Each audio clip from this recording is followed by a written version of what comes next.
kura-kura Galapagos mencapai umur 175 tahun. Yang keempat ada ikan paus kepala tombak bowhead whale mencapai umur 210 tahun. Dan yang kelima ada kerang ocean quahog, yang ini nggak main-main, mencapai umur 500 tahun.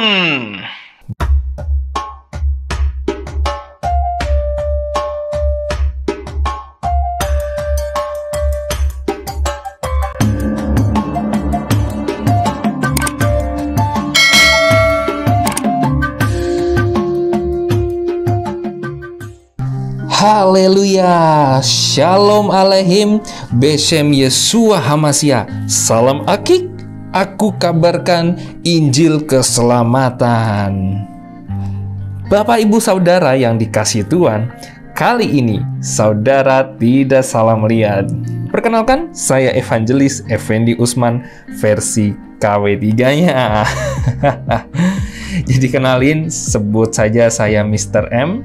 Karena saya tidak punya akik konvensional, jadi saya pakai smart akik. Haleluya ya. Saya taruh sini aja. Oke, Bapak Ibu Saudara yang dikasihi Tuhan, kali ini saya mau membawakan renungan buat kita semua dengan tema hidup yang singkat. Ya. Di dunia ini ada hewan-hewan yang memiliki umur panjang. Ya, jadi sebut saja yang pertama. Ikan paus biru mencapai umur 110 tahun. Lalu yang kedua ada ikan paus fin mencapai umur 115 tahun. Kemudian yang ketiga ada kura-kura Galapagos mencapai umur 175 tahun. Yang keempat ada ikan paus kepala tombak bowhead whale mencapai umur 210 tahun. Dan yang kelima ada kerang ocean quahog, yang ini nggak main-main, mencapai umur 500 tahun. Luar biasa kan? Firman Tuhan mengajarkan bahwa generasi akan terus silih berganti. Dalam kitab Kohelet atau Pengkhotbah 1 ayat 4 dikatakan, satu generasi akan pergi dan satu generasi lagi akan datang, tetapi bumi tetap ada. Sekalipun ada binatang-binatang yang berumur panjang, sangat berbeda dengan umur manusia yang singkat dan segera berlalu. Dalam kitab Tehillim atau Mazmur 90 ayat 10, ya, dikatakan apa? Umur kami 70 tahun, dan jika masih ada kekuatan 80 tahun. Tetapi kebanggaannya adalah susah payah dan kesia-siaan. Karena itu, segera berlalu dan kami melayang lenyap. Nah, Bapak Ibu Saudara, bagaimana sikap kita sebagai orang percaya dalam menghadapi hidup yang singkat ini? Saya punya tipsnya. Pendengarkan, catat ya. Oke, yang pertama, selalu mempergunakan waktu dengan baik untuk selalu mendekat dan menyenangkan Tuhan ya. Tertulis dalam kitab Tehillim atau Mazmur 37 ayat 27. Yang kedua, menjadi pelaku firman Tuhan. Sebagai bukti kita taat akan setiap perintahnya. Tertulis dalam kitab Yakobus 1 ayat 22.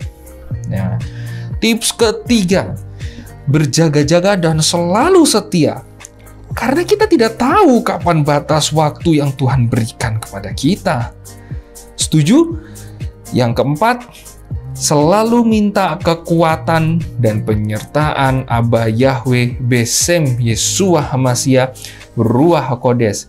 Karena kita tidak mampu hidup tanpa adanya pertolongan dari Tuhan.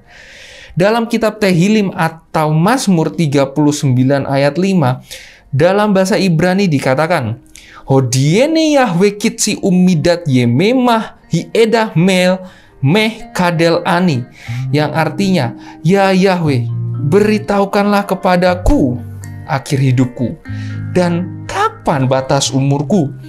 Biarlah aku mengetahui betapa aku lemah. Jadi saudaraku yang dikasihi Tuhan, bahwa kita bisa mempergunakan waktu yang singkat ini untuk memuliakan namanya, untuk memperlebar kerajaannya. Karena kita hidup di dunia ini, khususnya manusia itu singkat.